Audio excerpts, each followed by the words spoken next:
الحمدللہ رب العالمین والصلاة والسلام علی محمد الامین۔ اعوذ باللہ من الشیطان الرجیم، بسم اللہ الرحمن الرحیم۔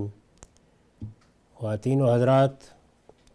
ہم مشکوٰۃ المصابیح میں کتاب الصوم کا مطالعہ کر رہے ہیں۔ اس میں متفرق مسائل کا باب زیر بحث ہے۔ معاذ بن زہرہ کی روایت ہے، قال ان النبی صلی اللہ علیہ وسلم کان اذا افطر قال اللہم لک صمت وعلی رزقک افطرت۔ رسول اللہ صلی اللہ علیہ وسلم جب روزہ افطار کرتے تو یہ دعا بھی پڑھا کرتے تھے۔ اس سے پیچھے ہم رسالت مآب صلی اللہ علیہ وسلم کی ایک دعا کا ذکر کر چکے ہیں، تو یہ الفاظ بھی آپ کی زبان مبارک سے نکلا کرتے تھے کہ پروردگار تیرے لیے روزہ رکھا ہے اور یہ تیرا رزق ہے، تیری عنایت ہے، یہ سب تو نے ہی عطا فرمایا ہے، اسی پر افطار کر رہا ہوں۔ یہ ایک مرسل روایت ہے، لیکن پاکیزہ دعا ہے، اور دعاؤں کے معاملے میں اگر ان کے مضامین میں کوئی ایسی چیز نہ ہو جس پر اعتراض کیا جا سکے تو کوئی معنی نہیں ہے کہ انہیں اختیار کیا جائے۔ اسی طرح دعاؤں سے متعلق یہ عمومی ہدایت موجود ہے کہ آپ اپنے پروردگار کی بارگاہ میں مناجات کے لیے، اپنے مذہبی احساسات کے اظہار کے لیے، اپنے جذبہ پرستش کو بیان کرنے کے لیے جو مناسب الفاظ سمجھیں اپنی زبان میں بھی دعائیں کر سکتے ہیں۔ رسالت مآب صلی اللہ علیہ وسلم کا اسوہ کیا تھا، آپ نے کیا دعائیں کی، ان میں یہ دو دعائیں ہیں جو ہمیں حدیث کی کتابوں میں ملتی ہیں۔ ان میں بھی بعض لوگوں نے کچھ اضافے کر لیے ہیں، اور اسی طرح روزہ رکھنے کی ایک نیت بھی ایجاد کر لی ہے۔ ان میں سے کوئی چیز بھی رسول اللہ صلی اللہ علیہ وسلم سے ثابت نہیں ہے، یہی دو ہیں، اور عام طور پر مسلمان ان کے اہتمام میں کوتاہی کرتے ہیں۔ خاص طور پر جس دعا کا ہم پہلے ذکر کر چکے وہ لوگوں کو یاد نہیں ہے یا اس کا زیادہ ذکر نہیں ہوتا، ہمارے ہاں اس کی زیادہ اشاعت بھی نہیں کی جاتی۔ رسول اللہ صلی اللہ علیہ وسلم کی دعائیں بڑی پاکیزہ دعائیں ہوتی ہیں، ان میں بندگی کا احساس بہترین الفاظ میں ادا ہوتا ہے۔ ان سے ہمیں یہ پتہ چلتا ہے کہ اس دنیا میں عبد اور معبود کا تعلق اصل میں ہے کیا۔ جس طرح سے ہم کسی اعلیٰ درجے کے غیر معمولی شاعر کے ہاں محبت کا مضمون دیکھتے ہیں تو اندازہ ہوتا ہے کہ یہ کتنا لطیف جذبہ ہے، اس میں احساسات کی کیا دنیا آباد ہے۔ اسی طرح اللہ کے پیغمبر کی دعاؤں کو جب ہم دیکھتے ہیں تو یہ معلوم ہوتا ہے کہ ابدیت کیا چیز ہے، بندگی کیا چیز ہے، اور ایک بندہ مومن کو اپنے رب کی کیا معرفت ہونی چاہیے، اس کا اپنے پروردگار سے کیا زندہ تعلق ہونا چاہیے۔ تو رسول اللہ صلی اللہ علیہ وسلم کی دعائیں اس لحاظ سے ابدیت کی حقیقت کو سمجھنے کے لیے معارف کا خزانہ ہے۔ ان کو پڑھنا بھی چاہیے اور جہاں تک ہو سکے یاد بھی کرنا چاہیے، تاہم اللہ تعالیٰ نے اس کا پابند نہیں کیا کہ یہی دعائیں کی جائیں۔ ہر بندہ مومن اپنے احساسات کو اپنی زبان میں اپنے پروردگار کے سامنے جس طرح چاہے بیان کر سکتا ہے۔ وہ اگر ان دعاؤں سے صرف اتنی بات بھی لے لے کہ مجھے اپنے جذبات اگرچہ میں انہیں اپنی زبان میں بیان کر رہا ہوں تو کس طرح بیان کرنے چاہیے، تو یہ بھی بہت بڑی ہدایت ہے جو اللہ کے پیغمبر کی دعاؤں سے مل جاتی ہے۔ عن ابی ہریرہ قال قال رسول اللہ صلی اللہ علیہ وسلم لا یزال الدین ظاہرا ما عجل الناس الفطر لأن الیہود والنصارى یؤخرون۔ ابو ہریرہ کی روایت ہے کہ رسول اللہ صلی اللہ علیہ وسلم نے فرمایا، دین کا غلبہ قائم رہے گا اس وقت تک جب تک لوگ افطار میں عجلت کرتے رہیں گے،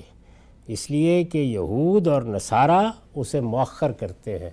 دین کا غلبہ قائم رہے گا، یعنی انسانوں کے فکر پر، انسانوں کے دینی تصورات پر، انسانوں کے دینی اعمال پر۔ جب کبھی بھی کسی امت کی ابتدا ہوتی ہے تو اس میں دین اپنی واضح ترین صورت میں ہوتا ہے، یعنی اگر اللہ کے کسی پیغمبر نے دین کی تجدید کی ہے تو اسی سے ایک امت کی ابتدا ہوگی، اس میں دین اپنی اصل حقیقت میں بالکل نمایاں ہو کر سامنے آ جاتا ہے۔ تو یہ اس کا گویا ذہن پر، فکر پر، تصورات پر، خیالات پر، انسان کے احوا پر غلبہ ہے جو قائم ہو جاتا ہے، اور وہ پھر اسی روشنی میں ہر چیز کو دیکھتا ہے۔ تو فرمایا کہ جس وقت یہ احساس کمزور ہونا شروع ہوتا ہے تو آہستہ آہستہ بدعات در آتی ہیں، یعنی لوگ اپنے طور پر دین بنانا شروع کر دیتے ہیں۔ اس میں پھر اس طرح کی چیزیں بھی پیدا ہو جاتی ہیں کہ اگر صبح سے روزہ رکھا ہوا ہے اور اب افطار کا وقت آ گیا ہے تو جلدی کیا ہے، اپنے رب کی خوشنودی کے لیے اور 15-20 منٹ گزار لیجئے۔ آپ نے سارا دن تو گزار لیا کہ وہ قانون کا تقاضا تھا، اب کوئی آدھ گھنٹہ اور تاخیر کر لیں تو اس سے اور اجر ملے گا۔ تو اس طرح کی باتوں کو دین میں پسند نہیں کیا گیا، یعنی یہ بتایا گیا ہے کہ اللہ نے، اللہ کے پیغمبروں نے جو حدود متعین کر دیے ہیں دین کے معاملے میں، ان سے سرے منہ انحراف نہیں کرنا چاہیے۔ یہی وہ چیز ہے جس کو رسالت مآب صلی اللہ علیہ وسلم نے بار بار موضوع بنایا ہے اور یہ کہا ہے کہ میرے دین میں کوئی نئی بات داخل نہیں ہونی چاہیے۔ ایاکم و محدثات الامور، یعنی دین کے معاملے میں کوئی نئی بات اپنی طرف سے ایجاد کر کے کوئی شخص داخل نہیں کر سکتا۔ اگر اس طرح کا کوئی احداث فی الامر ہوگا، یعنی دین کے معاملے میں کوئی نئی بات ایجاد کی جائے گی تو یہ بدعت ہوگی، اور فرمایا کہ ہر بدعت ایک گمراہی ہے، اور ہر گمراہی کا انجام جب وہ جانتے بوجھتے کی جائے تو جہنم ہے، یعنی جہنم ہے۔ اس کا مطلب یہ ہے کہ یہ ان چیزوں میں سے ہے جو انسان کے جہنم میں جانے کا باعث بن سکتی ہیں۔ تو اس لیے یہ بار بار توجہ آپ نے دلائی اور فرمایا کہ تم دیکھ سکتے ہو کہ یہود و نصارہ کے ہاں جب دین کا غلبہ نہیں رہا، یعنی ان کے فکر پر دین کا غلبہ نہیں رہا، بلکہ ان کے اپنے توہمات، ان کی اپنی فکر، ان کے اپنے مسائل وہ اصل بن گئے، تو پھر وہ مؤخر کرنے لگ گئے، یعنی افطار میں تاخیر کرنے لگ گئے۔ اسی کو وہ اللہ کی خوشنودی اپنے حدود سے بڑھ کر حاصل کرنے کا ذریعہ سمجھنے لگ گئے۔ اگر غور کر کے دیکھیے تو یہی وہ جگہ ہے جہاں سے رہبانیت پیدا ہوئی ہے، یعنی اللہ تعالیٰ نے اس دنیا میں ایک میزان قائم کی ہے اور یہ بتایا ہے کہ میں اسی کے مطابق تمہیں ایک امتحان سے گزار رہا ہوں۔ اس میں انسان شعور کی آنکھ کھولتا ہے، شادی کرتا ہے، بچے پیدا کرتا ہے، معاش کی جدوجہد کرتا ہے، جو صلاحیتیں اللہ تعالیٰ نے دی ہیں ان کے لحاظ سے بھرپور دنیا میں زندگی بسر کرتا ہے۔ امتحان یہ ہے کہ ان تمام معاملات میں اسے اللہ کے قائم کردہ حدود پر قائم رہنا ہے، یہ امتحان ہے۔ تو انسان یہ خیال کرتا ہے کہ میں اس جھمیلے میں پڑوں کیوں، اس سے آگے بڑھ کر دنیا چھوڑتے ہیں، جا کے کہیں تپسیا کرتے ہیں، کہیں دونی رماتے ہیں، کسی مینار میں جا کر یا کسی کھو میں جا کر یا کسی غار میں جا کر بیٹھتے ہیں، تو گویا رہبانیت یہاں سے پیدا ہو جاتی ہے۔ تو رسالت مآب صلی اللہ علیہ وسلم نے اس کی بالکل ابتدا سے اس کو روکا ہے۔ اس کی اور بھی مثالیں ہیں، اسی کی ایک مثال یہ بھی ہے کہ افطار میں اس طرح کی تاخیر نہیں کرنی چاہیے۔ وعن ابی عطیہ قال دخلت انا و مسروق علی عائشۃ فقلنا یا ام المؤمنین رجلان من اصحاب محمد صلی اللہ علیہ وسلم احدہما یعجل الافطار و یعجل الصلاۃ والآخر یؤخر الافطار و یؤخر الصلاۃ۔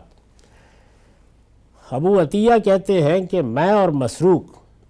سیدہ عائشہ ام المومنین سیدہ عائشہ کے ہاں حاضر ہوئے اور ہم نے کہا کہ رسول اللہ صلی اللہ علیہ وسلم کے اصحاب میں سے دو لوگوں کو ہم نے دیکھا ہے، ان میں سے ایک وہ ہیں کہ جو افطار میں بھی بہت عجلت کرتے ہیں اور نماز میں بھی، یعنی نماز کا وقت ہوا تو اول وقت میں پڑھنے کی کوشش کرتے ہیں، اسی طرح سے افطار کا وقت ہوا تو فوراً روزہ افطار کرنے کی طرف بڑھتے ہیں۔ اور دوسرے ایک صحابی ہیں کہ جو افطار میں بھی تاخیر کرتے ہیں اور نماز میں بھی، تو ان دونوں رویوں میں سے کون سا صحیح ہے؟ یہ انہوں نے ام المومنین سیدہ عائشہ سے پوچھا۔ قالت، انہوں نے جواب دیا، ایہما یعجل الافطار یعجل الصلاۃ، یہ بتاؤ کہ یہ افطار میں عجلت کون کرتا ہے اور نماز میں عجلت کون کرتا ہے؟ یعنی پہلی صورت کے بارے میں استفسار فرمایا، پوچھا۔ قلنا عبداللہ ابن مسعود، انہوں نے کہا کہ عبداللہ بن مسعود رضی اللہ عنہ۔ قالت ہاکذا صنع رسول اللہ صلی اللہ علیہ وسلم، تو سیدہ نے ام المومنین نے جواب دیا کہ یہی اللہ کے آخری پیغمبر رسول اللہ صلی اللہ علیہ وسلم کا طریقہ ہے، یہی طریقہ آپ کا بھی تھا۔ والآخر ابو موسیٰ، اور دوسرے کے بارے میں انہوں نے بتایا کہ وہ ابو موسیٰ رضی اللہ عنہ ہیں۔ تو اس طرح گویا انہوں نے تصویر فرمائی کہ عجلت ہی اللہ کے پیغمبر کا طریقہ ہے، یہی آپ کا اسوہ ہے، اسی پر عمل پیرا رہنا چاہیے۔ وعن الارباز ابن ساریہ قال دعانی رسول اللہ صلی اللہ علیہ وسلم الی السحور فی رمضان، یہ بیان کرتے ہیں کہ رسالت مآب صلی اللہ علیہ وسلم نے مجھے رمضان میں سحری کے لیے بلایا، فقال، فرمایا، ہلم الی الغداء المبارک، یہ برکت والا ناشتہ ہے، آئیے ناشتہ کر لیجئے۔ ہمارے ہاں تو خیر ناشتے کا لفظ اور معنی میں بھی استعمال ہوتا ہے، لیکن سحری مراد ہے کہ یہ صبح کے وقت اٹھنا، اٹھ کے اللہ کی بارگاہ میں حاضری دینا، اس موقع کے اوپر اللہ کے حکم سے کھانا، اور پھر ٹھیک وقت پر جب اللہ کا اذن آ جائے تو بند کر دینا۔ تو رسالت مآب صلی اللہ علیہ وسلم نے اس کو بڑی برکت کا موقع قرار دیا، یعنی اس پر اللہ کی رحمت ہوتی ہے، اس کے نتیجے میں بندے کی اللہ کی طرف توجہ ہوتی ہے، اور اس وقت آدمی اٹھ کے کھجور، 2 کھجور بھی کھاتا ہے یا کوئی ایک روٹی پکا کے کھا لیتا ہے تو اللہ اس میں بھی اپنی برکت ڈالتا ہے اور اس کو توفیق دیتا ہے کہ وہ اللہ کی عبادت کر سکے اور روزے کی ذمہ داری پوری کرے۔ وعن ابی ہریرہ قال قال رسول اللہ صلی اللہ علیہ وسلم نعم سحور المومن التمر، ابو ہریرہ رضی اللہ عنہ کی روایت ہے کہ رسول اللہ صلی اللہ علیہ وسلم نے فرمایا، یہ کھجور بھی کیا اچھی چیز ہے ایک بندہ مومن کی سحری کے لیے۔ تو یہ ایسے ہی ہے کہ جیسے ہمارے ہاں کوئی ہمارا محبوب پھل ہو جس کو ہم کھاتے ہوں، جس سے سحری ہوتی ہو، تو ہم بھی اس طرح کی بات کہتے ہیں۔ تو آپ نے یہ فرمایا، یعنی کھجور عرب کے ہاں ایک ایسا پھل تھا کہ جو سبھی کھاتے تھے، اس کی رغبت بھی تھی، عام مدینے میں ملتا بھی تھا۔ تو رسالت مآب صلی اللہ علیہ وسلم نے یہ کہا کہ اس میں بڑی برکت بھی ہے اور یہ بہت اچھا پھل بھی ہے، اور سحری میں بھی اگر 1-2 کھجور ہی کھا لی جائے تو سحری ہو جاتی ہے۔ تو اس کی جانب گویا آپ نے توجہ دلائی، اس کا کسی دینی حکم سے کوئی تعلق نہیں ہے۔ اس طرح کی چیزوں کو ان کے صحیح محل میں سمجھنا چاہیے کہ دین کی حیثیت جب اللہ کا پیغمبر کسی چیز کو دیتا ہے تو پھر بتایا جاتا ہے کہ یہ دین ہے، اس کی حیثیت کیا ہے۔ یہ در حقیقت وہ عام باتیں ہیں جو اپنے ماحول میں، اپنی معاشرت میں، اپنے پس منظر میں ہمارے بزرگ بھی کرتے ہیں، رسالت مآب صلی اللہ علیہ وسلم بھی کرتے تھے۔ یہ بڑی پاکیزہ باتیں ہیں، اس میں گویا یہ توجہ دلائی گئی ہے کہ آدمی کو کسی خاص اہتمام کی رمضان میں سحری میں یا افطار میں ضرورت نہیں ہوتی۔ اگر آپ کو ایک کھجور بھی مل گئی ہے تو یہ کفایت کر جائے گی اگر اللہ چاہے گا۔ یہ در حقیقت وہ چیزیں تھیں کہ جن میں یہ بتایا گیا ہے کہ روزے کے معاملے میں، اسی طریقے سے روزے کے افطار کے معاملے میں، سحری کے معاملے میں ایک بندہ مومن کا رویہ کیا ہونا چاہیے۔ چونکہ روزہ ایک عبادت ہے، جیسے نماز ایک عبادت ہے، زکوٰۃ ایک عبادت ہے، حج و عمرہ ایک عبادت ہے، تو عبادات سے متعلق سب سے زیادہ اس چیز کی ضرورت ہوتی ہے کہ ایک بندہ مومن ٹھیک اس مقام پر کھڑا رہے جو اللہ نے یا اللہ کے رسولوں نے اس کے لیے مقرر کر دیا ہے۔ یعنی جو ہمارے دنیوی معاملات ہیں ان میں ہم اجتہاد بھی کرتے ہیں، نئی آراء بھی قائم کرتے ہیں، یہ سارے معاملات وہاں جائز ہوتے ہیں، ان کے بھی کچھ اصول ہیں، لیکن عبادات سے متعلق بس اسی جگہ رہنا چاہیے جہاں اللہ کے پیغمبر نے ہم کو کھڑا کیا ہے اور واضح طور پر بتا دیا ہے کہ نماز کے لیے، روزے کے لیے جو آداب مقرر کر دیے گئے ہیں، اور اسی طرح دوسری عبادات کے لیے ہر شخص کو طابقاً نال بن نال ان کی پیروی کرنی چاہیے۔ وآخر دعوانا الحمدللہ رب العالمین۔